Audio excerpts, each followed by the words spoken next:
Hey everybody, welcome back to another episode of Cosmically Curious with Gemini Jess. Happy May. The tulips are blooming in Minneapolis. The sun is shining. I just took Sammy, my pup, for a nice long walk and I'm feeling very good. I have a very exciting next few weeks. Next week is my Taurus boyfriend's birthday, and we are celebrating that and then going to a local music festival. And the following Friday, on May 22nd, is my 32nd birthday.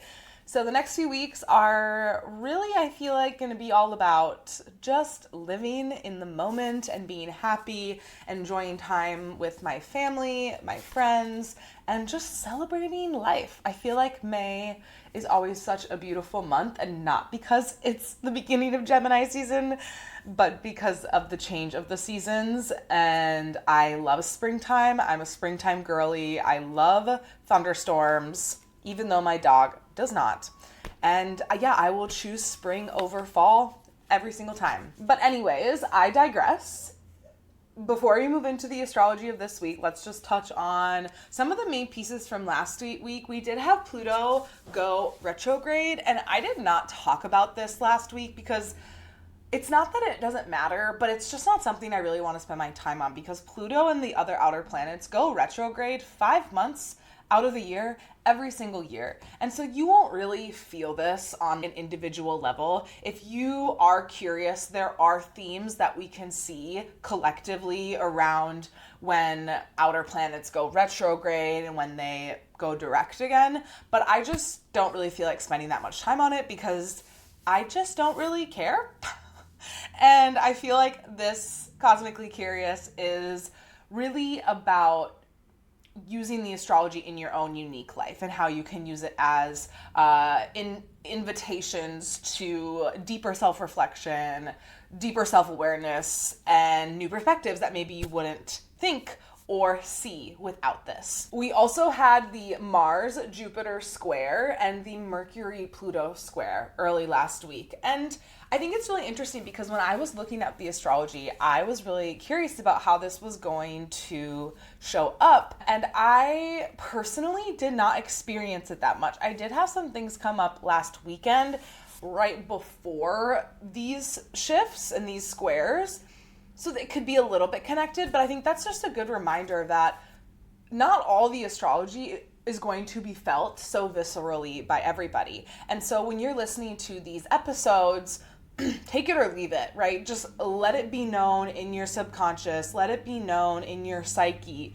that these things are energetically swirling around us without needing to attach to them too much, because that's something I've really had to learn, is how to not overly attach or overly identify with the things that I read about or study or share when it comes to astrology, because the second we do that, that's when we start to outsource our power to something like astrology, and that defeats the whole purpose of my practice and what I stand for and what I see astrology being. Okay, I can already tell that this week is going to be so much easier for me than last week because I am a little bit in a rambly mood. So this will be great. We don't have too much going on this week in astrology, but sometimes I think that the weeks that are more quiet tend to be the most revealing for us, because it's almost like a little bit of like an integration point. Like we're beyond those exact orb transits that happen, and so our body is resituating itself and reorganizing whatever came up during the past week. The biggest thing that's happening this week is the Taurus New Moon over the weekend, and Mercury, I would say, conjuncting with Uranus on Sunday right after it moves into Gemini, but we'll get to that in a moment.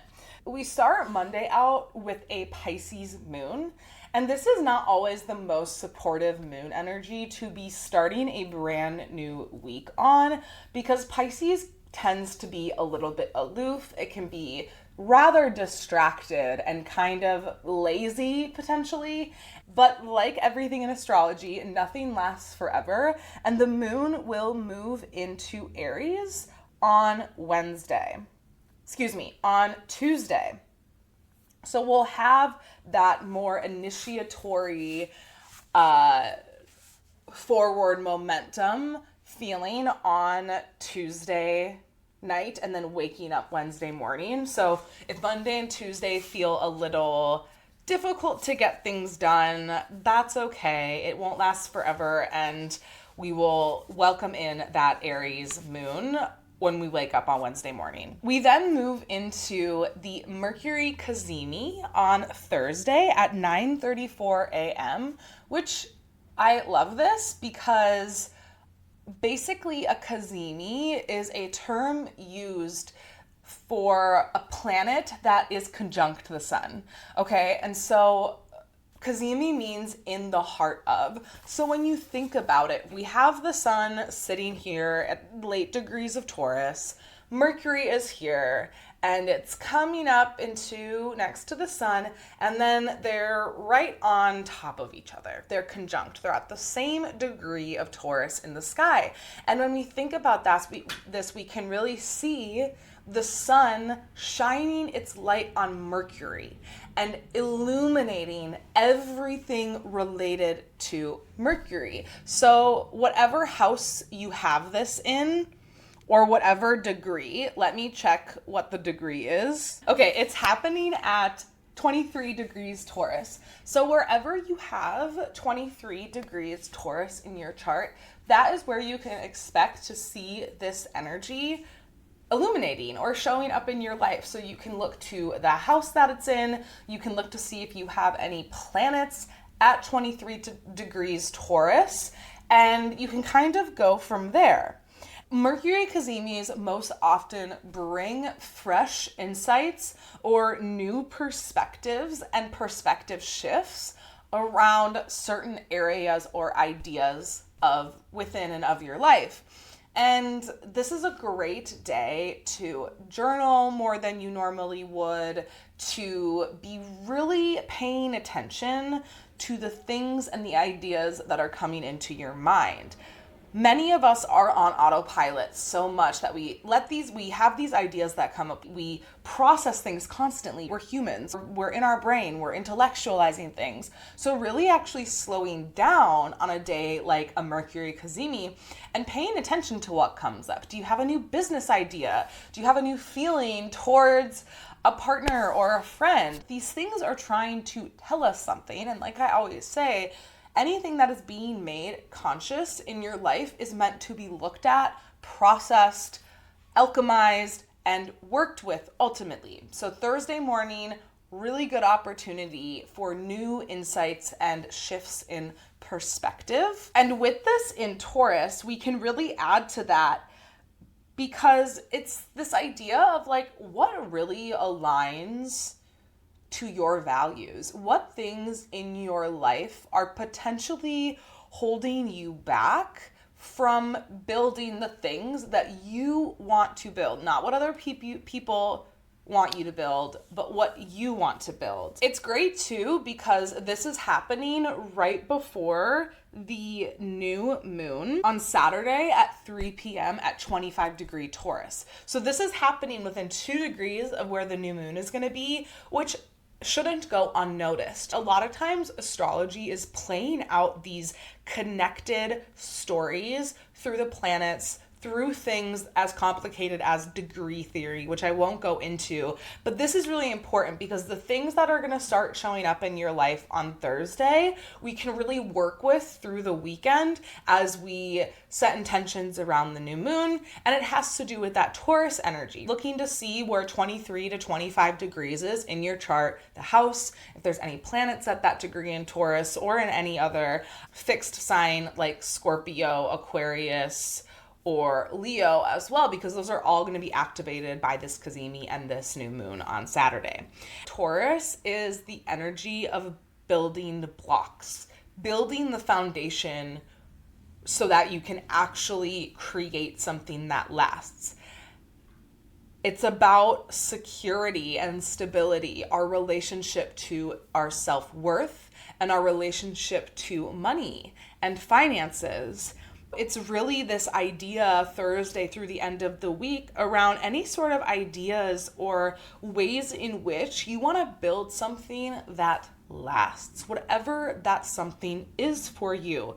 What foundations are needed to build the life that you want, that's aligned to your values and your desires. With the new moon here on Saturday, continuing to play out this cazimi energy, it really feels like a beautiful reset around our values and stability and how we define safety and stability in our life. What do we need to feel self-resourced? One of my favorite things about Taurus that I learned a lot about when I was going through my reverse nodal return with a South Node in Taurus and a North Node in Scorpio back when I was 27 was this idea that Taurus teaches us how we self-resource ourselves, how we take care of ourselves, right? Scorpio has this ability to strip us bare, to leave us with nothing but ourselves,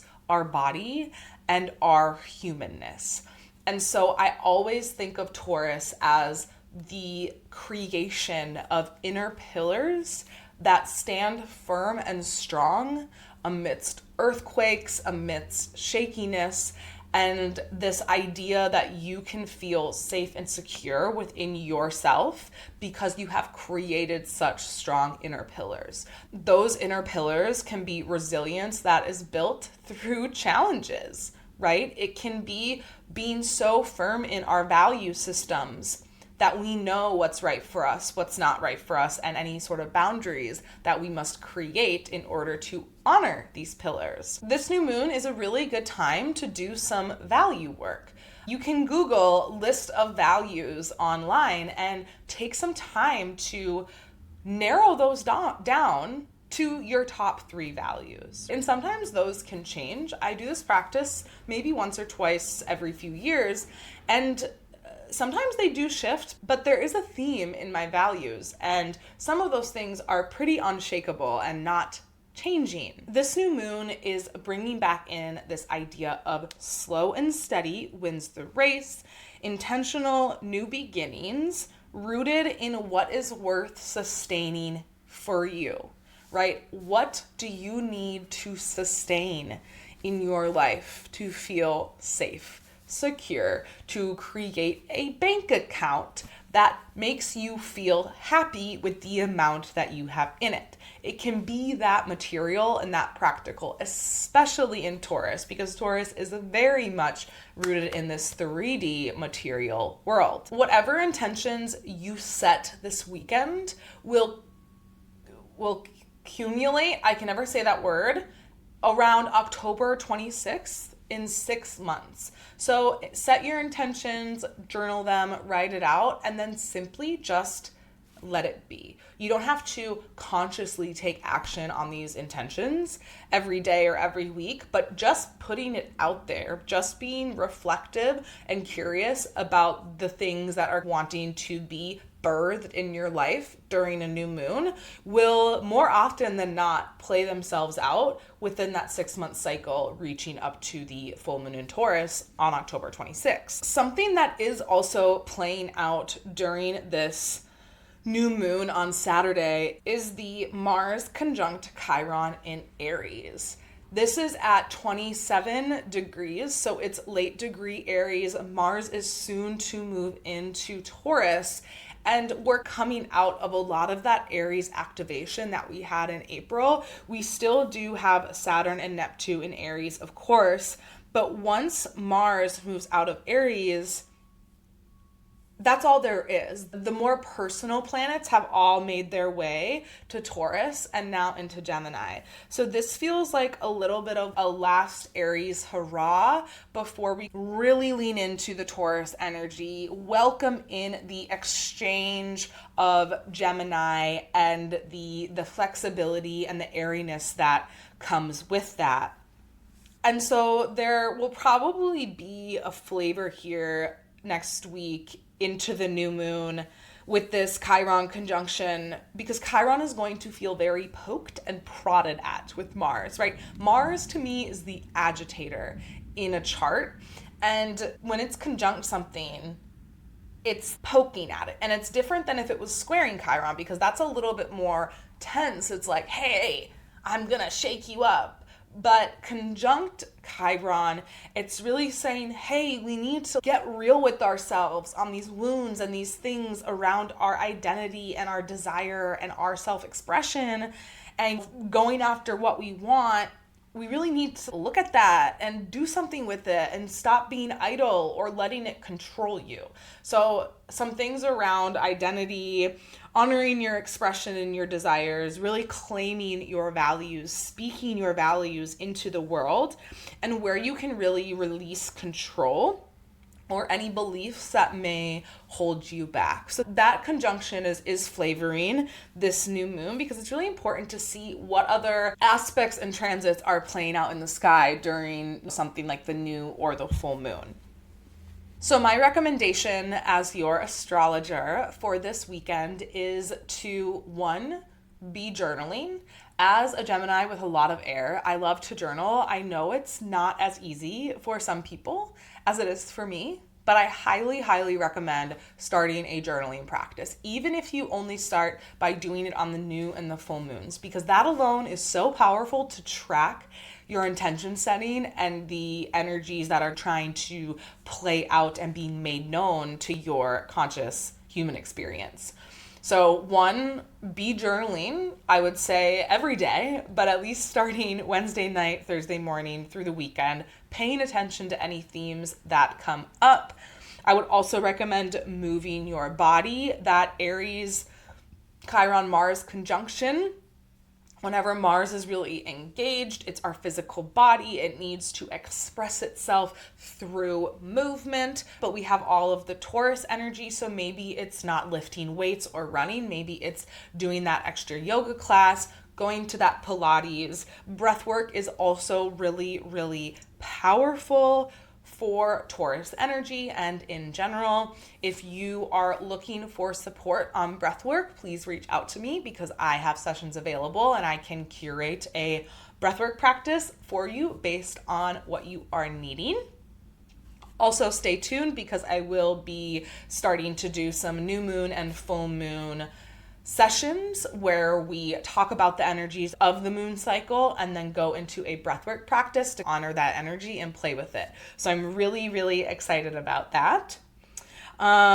Move your body, keep busy this weekend. There's a sense of slowness, getting your ducks in a row, but still keeping busy, either with physical activity, like I said, or getting out in nature. It's springtime here in Minneapolis. It's beautiful out. Ground yourself. Go sit in a park. Meet up with a friend and set intentions together. It's one thing to do all this stuff by yourself, but when you sit down with the people that you care about and the people that see you, you can really have fun with expressing yourself and talking about what you want, talking about the things that have held you back, that feel really sticky and tight and uncomfortable with that Chiron and Mars conjunction in Aries. This weekend is really about leaving our old stories in the past and old wounds that are holding us back. I think there's something to be said here about the combination of the Chiron conjunction and the Taurus New Moon, because often when we think about Taurus, we think about this idea of control. We can be so controlling in our life. I always say, like, white knuckling things in our life, that we don't realize how much they're holding us back or the weight that we are carrying because of these things. So another thing I actually think that y'all should do this weekend is do some spring cleaning. If you have books, I challenge you to get rid of 5 of them and maybe put them in one of those little local libraries. I did this practice years ago and it was really hard and I cried, but I got rid of all of these books and I felt so much lighter. So spring cleaning, get rid of 5 books that you are never going to read again and that are just taking up space. Get rid of some kitchen supplies you don't use. Like, come on, we accumulate so much shit as humans. So let it go. Let it go, okay?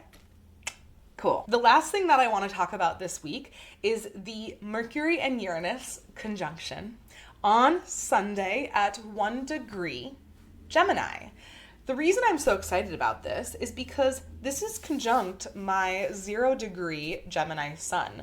Now, I am very curious to see how all of this Uranus in early degree Gemini plays out for me, because last year, when we got a flavor of that 0 degree Uranus energy, I was in Montana for 2.5 weeks, spending time with friends, and I really felt like, oh my gosh, do I need to move back here? And I don't feel that way anymore. Of course, Montana will always have my heart in very profound ways, but I'm not really thinking about moving back there anymore. And I'm also not thinking about moving anywhere else in general. I will say that I had an opportunity to potentially move in June, but I re-signed my lease for 6 months. So that theme of physical movement to new places is not really playing out right now. And so I'm really curious to see what comes up, especially with the Mercury going to there and making that conjunction, because in the same way that the Mercury conjunction with the sun illuminates these new ideas and new insights and new perspectives, so does Mercury and Uranus, but in a very different way. It's like a quick download that you get. Uranus is like that lightning strike. And so, yeah, I'm just really curious to see how this plays out for me. I do think I obviously have a little bit of a longer story playing out with the Uranus conjunct my sun.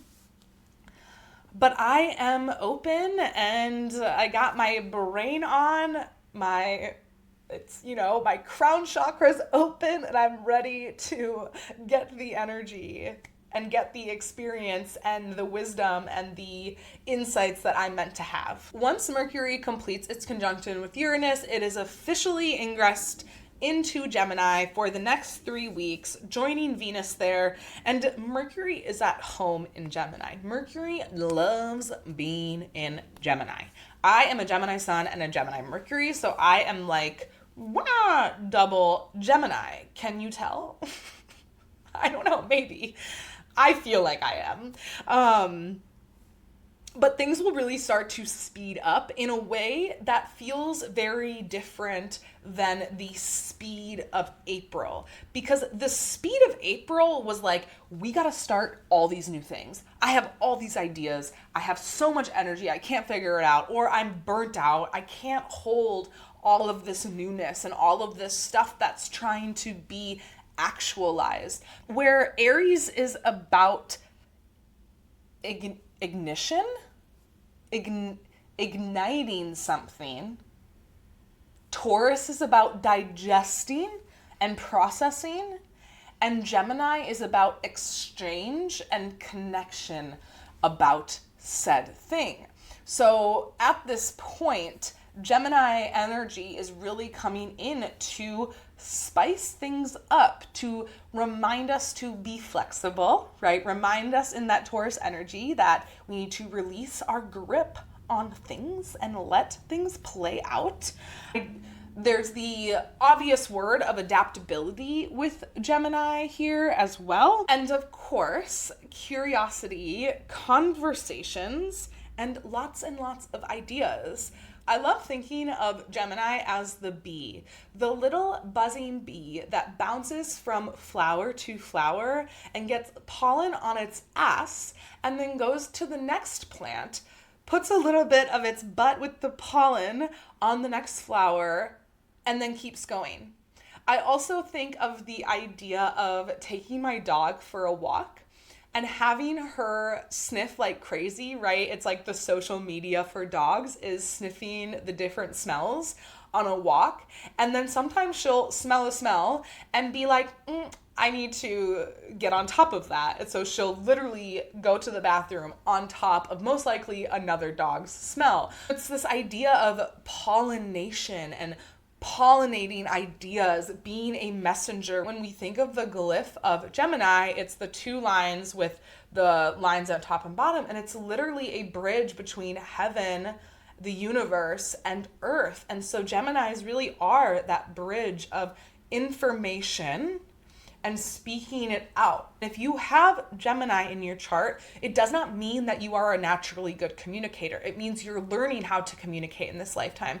And depending on the placements of your planets and the other energies you have, that will flavor your ability to successfully communicate. I have historically struggled communicating, and I have had to work really hard at it, and I still have a long ways to go. And you would think that because I'm a Gemini, I'm just so good at it. And it's like, yeah, I can say things, but most of the time I can't get it from my head out into something that makes sense to other people. So that's a part of the Gemini lesson here. Over the next 3 weeks, while Mercury is in Gemini, this is a really, really good time to focus on your marketing. If you're in business, really planning, doing some teaching and content creation, potentially brainstorming ideas, or re-engaging in something that may have become a little stale during Taurus season, or something that you started in April but kind of forgot about. We have the Taurus sun here to create that sense of stability and structure. So don't lose the list. Don't lose track of the things that you need to get done to create safety and stability and security in your life, because where Taurus is grounded and here and present in the moment, Gemini can really struggle to stay present because it's always bouncing around. So really being able to balance that energy, and the idea of Taurus and Gemini together is like having a plan, but knowing when to adapt and change said plan based on the experience that you're having in the moment in time. So overall, the first half of the week is a little bit quiet. There's really not too much worth noting. It doesn't mean that we're not going to experience things, but it's just this idea that there's less astrology happening. But from Thursday morning all the way through the end of the weekend, we have that Mercury cazimi with the sun, we have the Taurus New Moon, and then we have that Uranus conjunction with Mercury as it moves into Gemini. So there's a lot happening in our brain, in our processing, in the way that we see the world. Sudden insights, mental pivots. I like that term a lot, this idea of mentally pivoting to something else. And so it really is a great weekend, a great second half of the week for brainstorming, like I said, journaling. And a question that I want to leave you with is, what new narratives do you want to pour your energy into, and which ones are better left in the past? Narratives around your self-worth, your belief systems, your values, your desires. Any sort of narratives and stories you tell yourself are asking to be rewritten this weekend, for sure. So with that said, this week is going to be another beautiful week. The Gemini energy is coming in, the Taurus is keeping us grounded, and we're leaving some of that Aries chaos behind. And we're shifting, moving, and being more in flow with what wants to come up, the things that we are meant to look at over the next week. My alfalfa hair be crazy. And yeah, I think that's it. I hope you all have a splendid week. Get that journal out. Don't put it off. Just do it. I'm going to tell you to journal every single episode of Cosmically Curious. And yeah, I love you all. And as always, stay curious.